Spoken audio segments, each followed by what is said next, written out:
तीन पवित्र कर देता है, तन को, मन को और धन को। यहां आने के बाद में आप केवल तन नहीं धो रहे,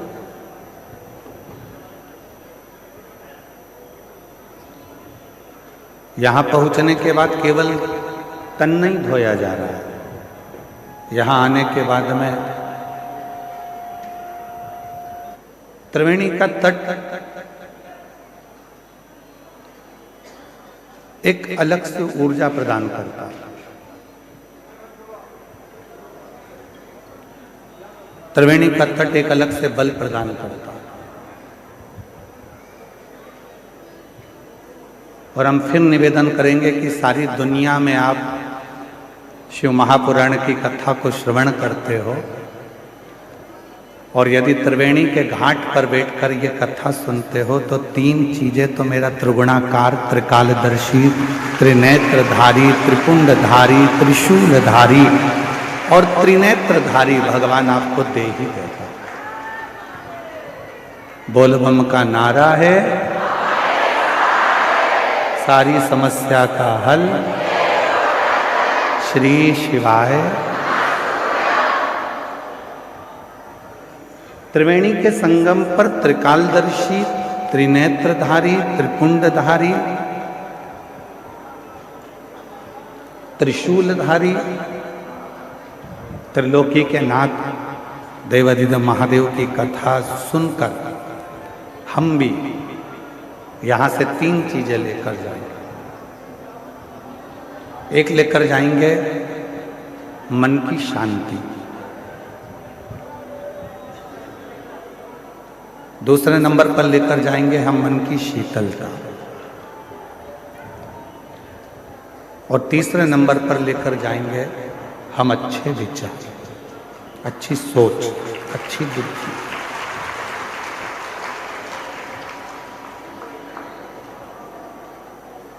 क्यों?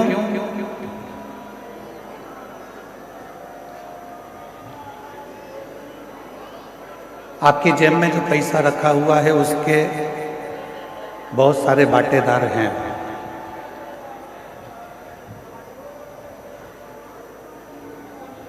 आपकी अलमारी में जो पैसा रखा हुआ है उसके भी बहुत सारे हिस्सेदार हैं।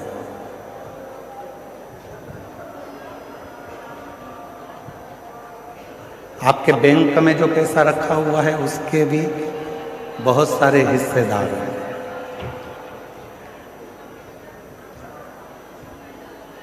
आपका प्लाट है उसके भी बहुत सारे हिस्सेदार।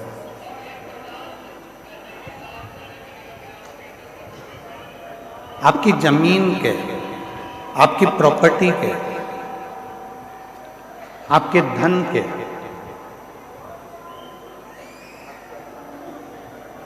आपकी संपदा के, आपके स्वर्ण के, चांदी के, बर्तन के, कपड़े के बहुत सारे हिस्सेदार हैं।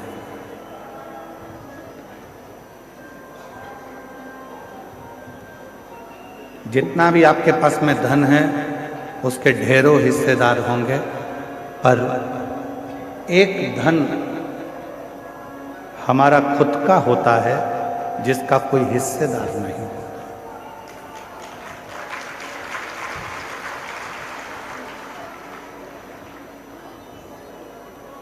सब धन के हिस्सेदार हैं, पर एक धन है, उस धन का कोई हिस्सेदार होता ही नहीं है। वो धन है आपका दुख, आपकी तकलीफ, आपका कष्ट, आपकी बीमारी, आपका रोग।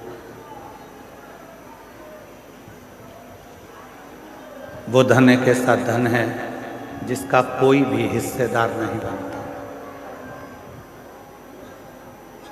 हम आपसे पूछें, प्रयागराज में आई हुई मेरी जीजियों से, मेरे जीजाओं से, मेरी बेटियों से, बेटाओं से, मेरे बुजुर्ग माँ बाप से मैं एक प्रश्न करूं, आपकी कमर में दर्द होता है तो उसका कोई हिस्सेदार होता है क्या? आपके सिर में दर्द होता है तो उसका कोई हिस्सेदार होता है क्या? आपके पलंग के तकिए के नीचे अगर कोई 500 के नोट की गड्डी रखी है तो उसके बहुत सारे हिस्सेदार हैं।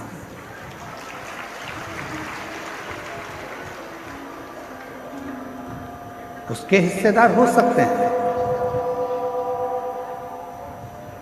पर आपके दुख का कोई हिस्सेदार नहीं, कोई नहीं।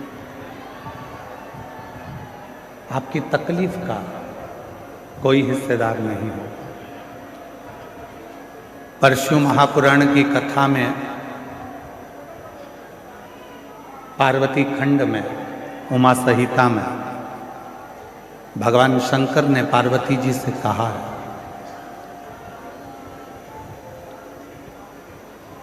कि दुनिया के लोगों के धन के हिस्सेदार बहुत होंगे, दुनिया के लोगों की प्रॉपर्टी के हिस्सेदार बहुत होंगे, दुनिया के लोगों की संपदा के हिस्सेदार बहुत होंगे, पर पार्वती जो मेरे शिवलिंग पर एक लोटा जल समर्पित करता है उसका दुख का कोई हिस्सेदार नहीं होता, पर जब वो पवित्र मन से मेरे ऊपर एक लोटा जल समर्पित करता है तो उसका दुख का हिस्सेदार मैं स्वयं।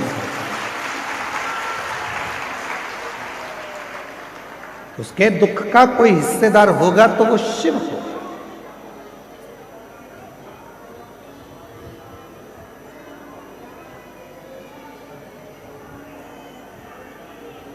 आवाज नहीं जा रही है, वहां से माताएं चिल्ला रही हैं, आशीष वहां साइड।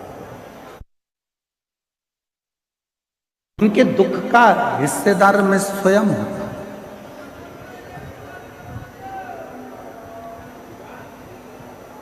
इनके एक आदमी को पीछे भेजो तो वो सुन लेगा वहां से।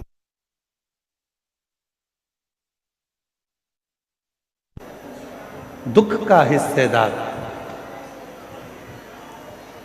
शिव कह रहे हैं कि जब कोई एक लोटा जल समर्पित करता है, जब कोई एक लोटा जल मुझे देता है, तो वो जब दुखी होता है तो उसके दुख का निवारण करने के लिए मैं स्वयं उसके दरवाजे पर पहुंचकर उसके दुख को काट देता हूं।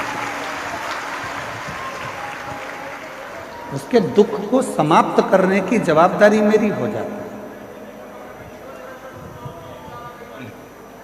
उसकी तकलीफों को समाप्त करने की जवाबदारी मेरी हो जाती है।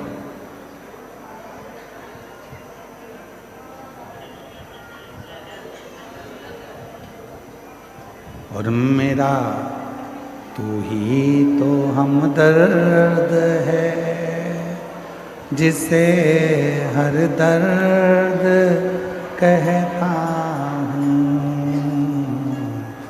मेरा तू ही तो हमदर्द है, जिसे हर दर्द कहता हूँ। दुनिया के आगे प्रभु चुपचाप में रहता। दुनिया के आगे प्रभु चुपचाप में रहता। मेरा तू ही तो हमदर्द है, जिसे हर दर्द कहता हूँ। मेरा तू ही तो हमदर्द है, जिसे हर दर्द कहता हूँ। शिव से कहीं ऐसी कोई बात नहीं है जो तुम्हारी कट जाए।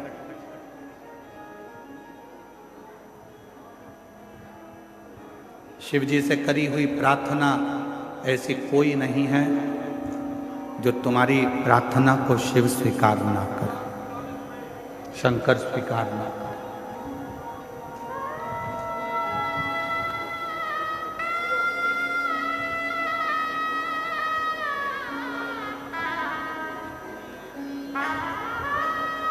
क्या चल रहा है अभी प्रयागराज में? 1 महीने का क्या चल रहा है? इसको कुंभ नहीं कहेंगे, इसको कहेंगे माघ मेला।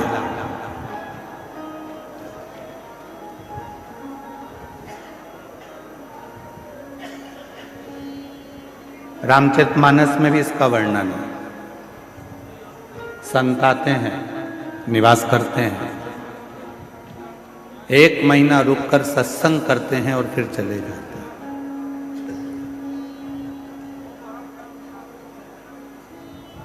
आप क्या करने आए हो? 2 तरह के संत होते हैं, एक ठेठ का, दूसरा पेट का। जो ठेठ का संत होता है वो एकांत में छिपकर भगवान का भजन करता है, और जो पेट का संत होता है वो छपाकर, खाकर अपना गुणगान करता है। 2 तरह के।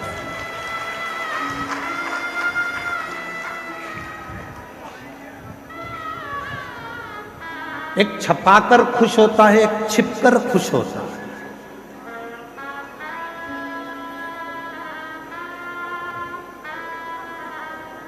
ठेठ का जो संत होता है, जो ठेठ का संत है, वो एकांत में बैठेगा, एकांत में भोजन करेगा, एकांत में भजन करेगा, एकांत में भगवान की भक्ति करेगा। इसलिए जितने कल्पवासी हैं जो यहाँ कल्पवास करने के लिए आए हैं, वो ये नहीं देखते कि मेरे कमरे में, जिस टेंट में मैं रह रही हूँ, उस टेंट में हीटर लगा है कि नहीं लगा। जो कल्पवास करने वाले हैं वो ये नहीं देखते कि मेरे टेंट के अंदर अच्छी व्यवस्था है कि नहीं। जो कल्पवास करने वाले हैं वो ये देखते हैं, वो ये भी नहीं देखते कि मेरा टेंट बिल्कुल रोड के किनारे है कि नहीं। जो कल्पवासी होते हैं वो कोने में, एकांत में छुपकर अपना तंबू लगाकर उसमें बैठकर राम नाम, कृष्ण नाम, शिव नाम भजते हैं, छिपकर रहते हैं, छपाकर नहीं, सामने आकर नहीं। क्यों हमारे शास्त्रों में कहा गया कि संत, साधु, गुरुजन, तपस्वी जन, साधु, सन्यासी, तपस्वी जन जंगल में जाते थे, वन में जाते थे, तपस्या करते थे, वन में जाकर छिपकर बैठ जाते थे, तप करते थे। जहां कोई ना आए वहां संत जाकर, साधु जाकर, गुरुजन जाकर, तपस्वी जन जाकर साधना करते, तप करते थे, साधना करते थे। तो क्या पहले के संत शहर में जाकर तप नहीं कर सकते थे जिससे लोग हमको देखें? क्या पहले के संत शहर में पहुंचकर क्या अपना प्रचार करने का प्रयास नहीं कर सकते थे कि हमको देखें लोग, हम इतनी साधना कर रहे हैं, हम इतना तप कर रहे हैं, हम इतना व्रत कर रहे हैं, लोग हमको देखें, सोशल मीडिया पे डालें, लोग हमको पहचानो? क्या पहले के संत शहर में जाकर तप कर कर दुनिया को नहीं दिखा सकते थे? पर उनको मालूम है, छपाकर सामने आकर यदि भगवान को पाने का प्रयास करूंगा तो मेरा भोले भंडारी कभी नहीं मिलेगा। छिपकर, एकांत में बैठकर, चुपचाप से जाकर 1 लोटा जल चढ़ाकर अपने जीवन को सार्थक कर लूंगा तो मेरा कुबेर भंडारी मिल जाए, शिव मिल जाए।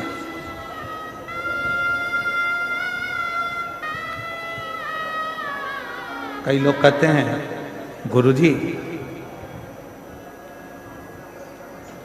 हम सवेरे सवेरे तैयार नहीं हो पाते और लोटा लेके मंदिर में पहुंच जाते हैं जल चढ़ाने, चलेगा क्या? हमने कहा चलेगा। तो कहा हम लोटा लेके जैसे मंदिर में जाते हैं तो पंडित जी कहते हैं कि बताओ, लोटे को साफ भी नहीं करा, गंदा लेकर आ गए, काला काला हो रहा है, और खुद भी तैयार नहीं हुई और आ गई 1 लोटा जल चढ़ाने के लिए। तो हमारा निवेदन है, हाथ जोड़कर कह देना, मैं कितनी भी तैयार हो जाऊं, मेरा भोले बाबा मेरे ऊपर के रूप को नहीं देखता, मेरा भोले बाबा तो मेरा मन देखता।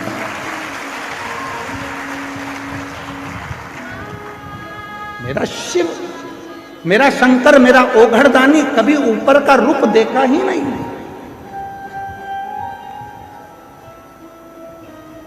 आप कितने सुंदर हो, उसको मत। तुम्हारी जितनी भी डिग्रियां हैं ना, इंजीनियर की, डॉक्टर की, कलेक्टर की, आईजी की, डीआईजी की, कमिश्नर की, पुलिस की, इंजीनियर की, तुम्हारी जितनी डिग्रियां, सारी डिग्रियां केवल पृथ्वी पर देखी जाएगी। वहां तो केवल एक डिग्री देखी जाएगी, तूने पृथ्वी पर जाकर पुण्य कितना करा,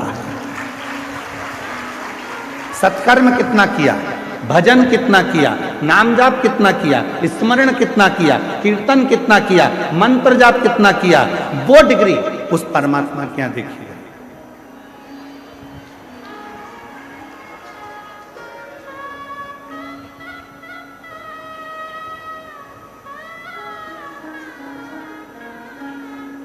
हम ईमानदारी की बात बोले, हम सतुआ बाबा के यहाँ कथा करने क्यों आते हैं?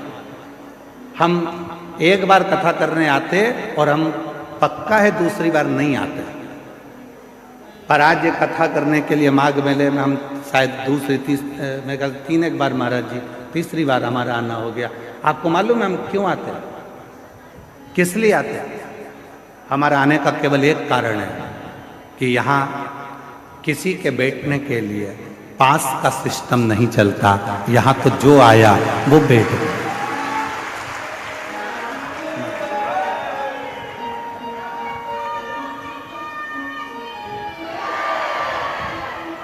यहाँ हमारा आने का केवल एक कारण है कि यहाँ बहुत सारे बैरिकेड बनाकर, ये नहीं कि जिसने धन दिया वो आगे बैठेगा, जिसने कम दिया वो राइट में बैठेगा, और कम दिया तो वो लेफ्ट में बैठेगा। यहाँ तो महाराज जी के इस सतुआ बाबा जी के शिविर में कथा हो रही है और मैं सतुआ बाबा जी संतोषाचार्य महाराज जी को, जगत गुरु संतोषाचार्य जी महाराज जी को धन्यवाद दूंगा कि उन्होंने चारों तरफ की टीनों को, जो चारों तरफ से बैरिकेड लगे थे, टीन लगी हुई थी, पंडाल एक अंदर की ओर ये आश्रम था, उन्होंने सब दूर की टीन को उखड़वा दिया और कह दिया जहां तक लोग बैठ सके उनको बैठ। यहाँ धन की मूलता नहीं देखी गई कि तुमने पैसा दिया तो तुम आगे आकर बैठोगे, तुमने धन दिया तो तुम आगे आकर बैठोगे। यहाँ कोई बैरिकेड की सुविधा नहीं होती है। यहाँ पर कोई अलग से स्थान नहीं बनता कि तुम्हारे गले में पास दिया जाए और तुम पास लेकर फिर इस कथा में जाकर बैठो। इसीलिए इस कथा में हम 3 साल से लगातार आ रहे हैं, क्योंकि यहाँ सतुआ बाबा जी जो कथा या आयोजन कराते हैं वो केवल हर हर महादेव के लिए, देवादिदेव महादेव के लिए, विश्वनाथ जी के लिए। यह दिखावा नहीं है, यह दिखावे के लिए कोई कथा या सत्संग या संकीर्तन नहीं है।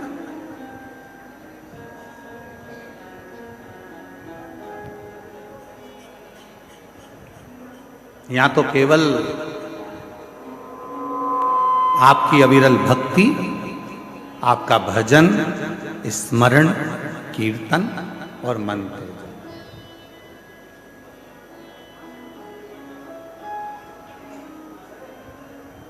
केवल आपका भजन, कीर्तन और मंत्र आप करो।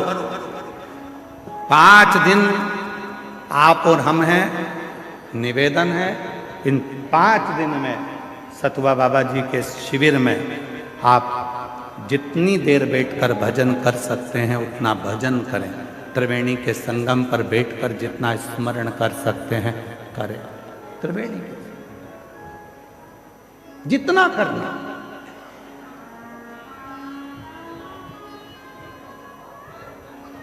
और नहीं तो हम तो एक बार आते और एक बार में देख लेते कि भैया यहाँ तो कुछ अलग बात है, तो फिर हम ना आते। महाराज जी हमारी आदत थोड़ी सी बड़ी गलत है। हम जहाँ देख लेते हैं कि गड़बड़ है तो हम वहाँ जाते नहीं, परंतु हमने देखा यहाँ कोई वीआईपी पास नहीं, कोई वीआईपी ट्रीटमेंट नहीं। और आप लोग यहाँ पंडाल में रात्रि को रुके हो गए, आपसे किसी ने कहा कि 500 रुपये दो, जम के बोलो जरा। नहीं, किसी ने आपसे कहा कि 1000 रुपये दो आगे बैठने का, कोई नहीं। इसीलिए हमारा मन सतुआ बाबा जी के इस शिविर की ओर हर साल खींच कर लेकर आ जाता है और यहाँ कथा कर।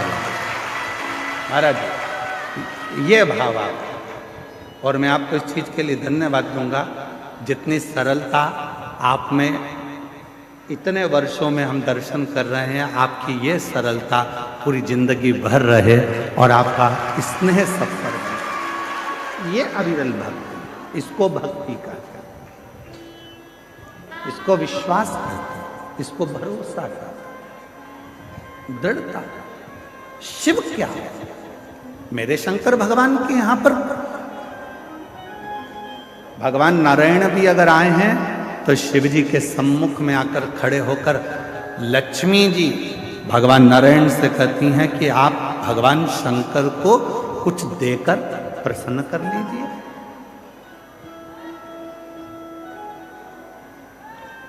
आप भगवान शंकर को कुछ दे दो, प्रसन्न हो जाएंगे। ब्रह्मा जी से स्वयं ब्रह्माणी ने कहा आप भगवान शंकर को कुछ दे दीजिए, शंकर जी प्रसन्न हो जाएंगे। इंद्राणी ने इंद्र से कहा कि शिव जी को प्रसन्न करना है तो कुछ दे दीजिए, शिव प्रसन्न हो जाएंगे। तब भगवान नारायण ने लक्ष्मी जी से कहा शिव को प्रसन्न करने के लिए धन दौलत संपदा वैभव देने की जरूरत नहीं है। शिव को अगर कुछ देना है तो अपने चलते हुए समय में से, अपनी चलती हुई श्वास में से, अपने चलते हुए जीवन में से 2 क्षण राम नाम का दे दीजिए, शिव जी आपके हो जाएंगे। केवल राम, केवल कृष्ण नाम, केवल भगवत नाम, केवल भजन स्मरण शिव को दे दो, शिव तुम्हारा हो जाए।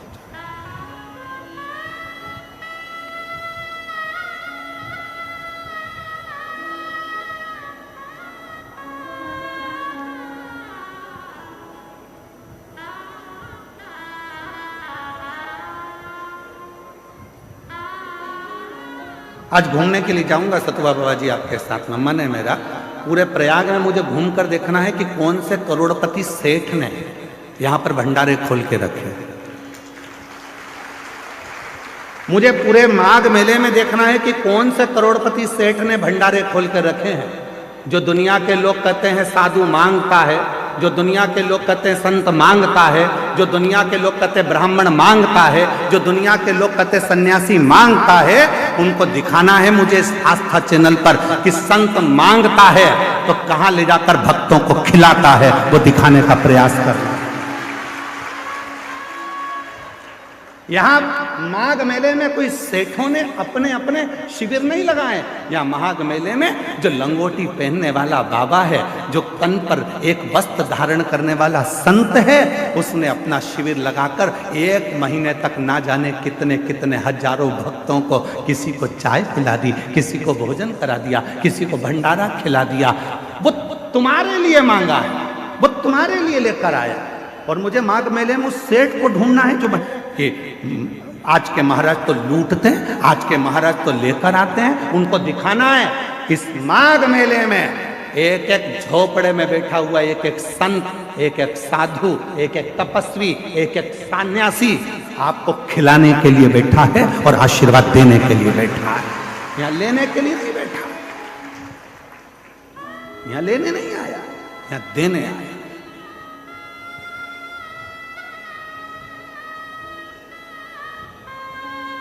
और कोई कोई कहते हैं बाबाओं के पास इतना माल कहां से आता है, क्योंकि बाबाओं के पास एक काम है, बाबा जितना देता है उतना ऊपर वाला उसको देता है। तुम देना चालू करो, बाबा जैसा तुम्हें भी देना चालू कर देगा। तुम संत नामदेव जी महाराज से कहा गया कि नामदेव जी महाराज एक बात बताओ, तुम्हारे झोपड़े में आग लग गई थी, तुम्हारा झोपड़ा जल गया था, तुम्हारा घर जल गया था, फिर रात भर में तुम्हारा घर बनाया किसने? तो एक काम करो, नामदेव जी ने कहा मेरे रिश्तेदार आए थे उन्होंने बना दिया, तो हमारा भी घर बनवा दो तुम्हारे रिश्तेदार से। तो नामदेव जी ने कहा लगाओ आग अपने घर में, तुम अपने घर में आग लगाओ, वो बना कर जाएगा। तुम भी तो एक बार लुटाना प्रारंभ करो, देना प्रारंभ करो। जब दोनों हाथ से तुम देना प्रारंभ करोगे तो हजारों हाथ से वो देना तुम्हें प्रारंभ कर देगा। तुम देव तो शिव ओघड़दानी है, लक्ष्मी जी कह रही हैं भगवान नारायण से कि शंकर जी को कुछ दे दो, शंकर जी आपको मिल लेंगे। ब्रह्माणी ब्रह्मा जी से कह रही हैं कि शिव जी को आप कुछ दे दो, शिव जी आप पे करुणा कर दो। इंद्राणी इंद्र से कह रही है कि आप शिव जी को कुछ दे दो। तब भगवान नारायण ने कहा शंकर भगवान को कुछ नहीं चाहिए, शिव जी तो केवल आपसे राम नाम मांगते हैं।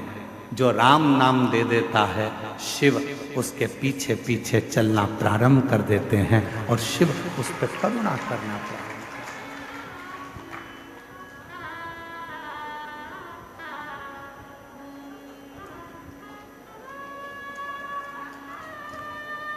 ऐसे दयालु नाथ से रिश्ता बनाइए, ऐसे दयालु नाथ से। मेरी जीजियों सबको आता है ना, आप सबको मालूम है हम हमारे भजन नहीं बदलते। हम ज़्यादा भजनों को इसलिए नहीं बदलते क्योंकि कथा में आप जितनी देर बैठो तो आप लोगों को मालूम होना चाहिए कि जो भजन गुरु जी गाएंगे वो भजन आपको भी गाना, क्योंकि हमारे भजन नहीं होते। हम भगवान से प्रार्थना करते हैं इन शब्दों के माध्यम से कि हम पर भी कृपा करें। तो आपको भी अपनी वाणी में बोलना है साथ साथ, ऐसे दयालु नाथ से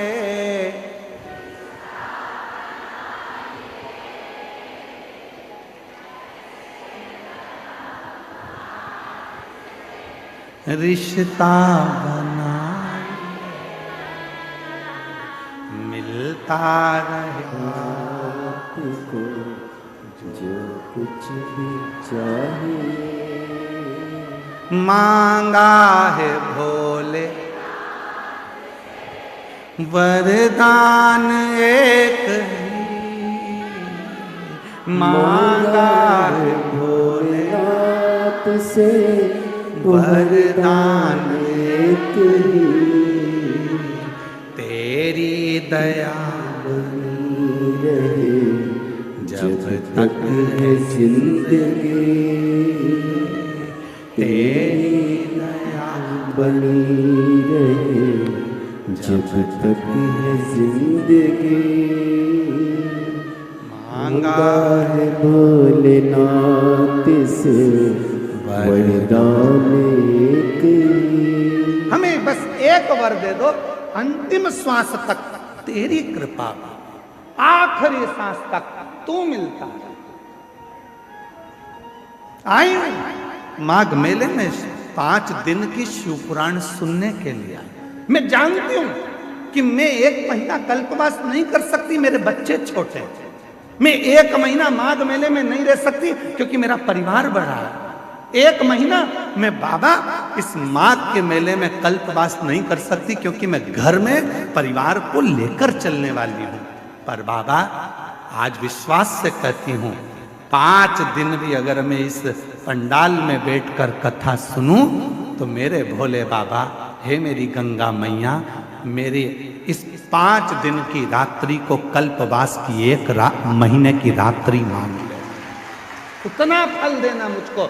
मैं 5 दिन रहूंगी, 5 दिन तेरा भजन करूंगी और 5 दिन में मुझे विश्वास है तू मुझे खाली नहीं भेजेगा, मेरी झोली खुशियों से भरकर भेज देगा। मेरा विश्वास है, मेरा भरोसा है।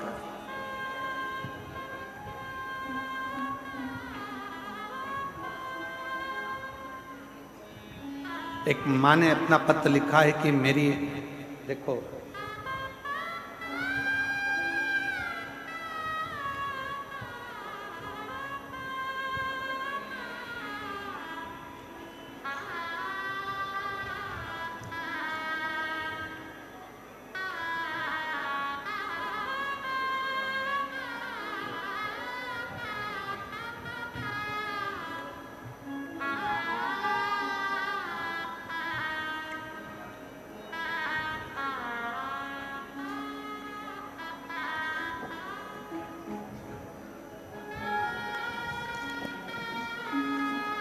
मेरा नाम नूतन सोनी है, मैं फतेहपुर जिले से आई हूँ।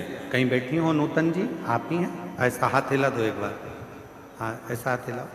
ठीक है, आइए आइए, एक बेलपत्र लेकर जाइए। मेरा नाम नूतन सोनी है, मैं फतेहपुर जिले से आई हूँ। मेरा मोबाइल नंबर ये है। श्री शिवाय नमस्तु। मैं प्रणाम करती हूँ। 2020 में कर्जा बहुत हो गया था, इतना कर्जा हो गया कि उस कर्जे को चुकाना भारी पड़ गया। बढ़ता बढ़ता कर्जा और लाखों में बढ़ गया, दुगना तिगना चौगना, किससे कहूं। तब कर्जा बढ़ते बढ़ते जब लाखों में और ज्यादा 20 लाख से भी ज्यादा और बढ़ता चले गया, जैसे जैसे साल निकल रहे थे कर्जा तिगना चौगना होते जा रहा था। तब किसी ने कहा कि वो सियोर वाला बाबा कथा कहता है, उसके पंडाल में बैठकर जो मांगा जाता है वो मिलता है। आ गई प्रयागराज के कुंभ के मेले में, पंडाल में बैठ गई। मुझे नहीं मालूम था, मैं मेले में फंसती फंसाती एक दिन कथा में पहुंचकर बाबा से विनय करी, झोली पसार कर कहा, मेरा कर्जा बहुत ज्यादा हो गया है, तुझे चुकाना। आप कहते हो कि पंडाल की मिट्टी को भी सिर से लगाना, मैं तो उठाकर ले गई पंडाल की मिट्टी को। गुरुदेव, अब जरा पत्र को आप यहां पर देखिएगा, मात्र जाने के 15 दिन हुए हैं। एलईडी पर पत्र चल रहा है कि नहीं चल रहा? चल रहा? नहीं चल रहा? आस्था पे है, एलईडी पर क्यों चल रहा? ठीक है, कल चल जाएगा। प्रयास करिए यहाँ के लोग भी पत्र को पढ़ें। आस्था पे चल रहा है पत्र, ध्यान दीजिएगा, और एलईडी पर कल से चल जाएगा। 15 दिन, केवल 15 दिन निकले, ना जाने वो पंडाल की मिट्टी में क्या था। और 15 दिन के बाद मेरा धीरे धीरे कर कर 20-20 लाख का कर्जा मेरे बाबा ने जो चुकाना चालू करा, आज मैं पूरे कर्जे से मुक्त होकर बाबा की कथा को सुनने के लिए पंडाल में बैठी हूं। ये शिव की लीला। आज एक भी कर्जा मेरे माथे पर नहीं, एक कर्जा मेरे मस्तक पर नहीं।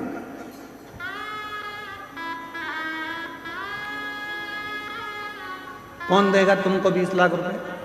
तुम्हारे रिश्तेदार दे देंगे तुमको 20 लाख रुपए? बोलो, जम के बोलो जरा।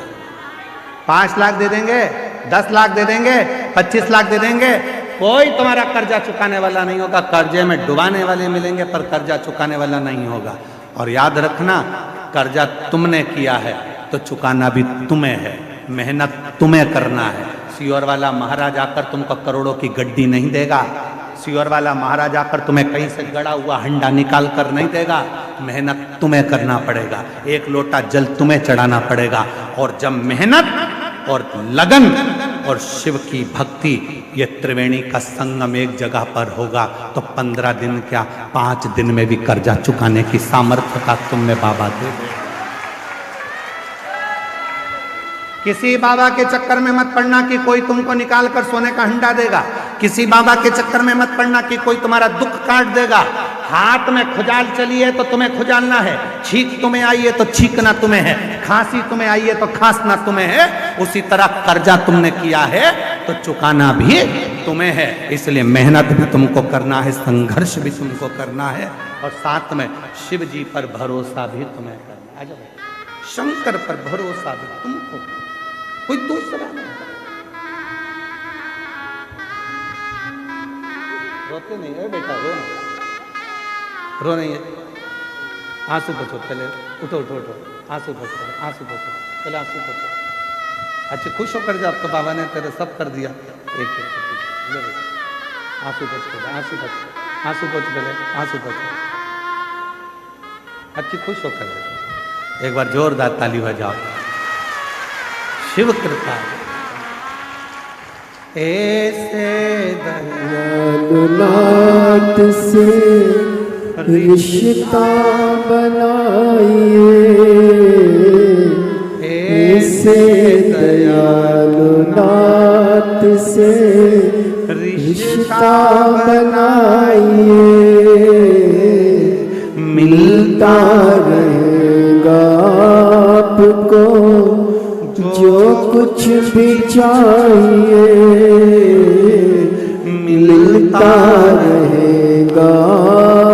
को जो कुछ भी चाहिए, ऐसा करिश्मा होगा जो हुआ कभी नहीं, ऐसा करिश्मा होगा जो हुआ कभी नहीं। मांगा है भोलेनाथ से वरदान एक, मांगा है शंभुनाथ से वरदान एक, तेरी दया बनी रहे जब तक है जिंदगी, तेरी कृपा बनी रहे जब तक है जिंदगी। ये जीवन है।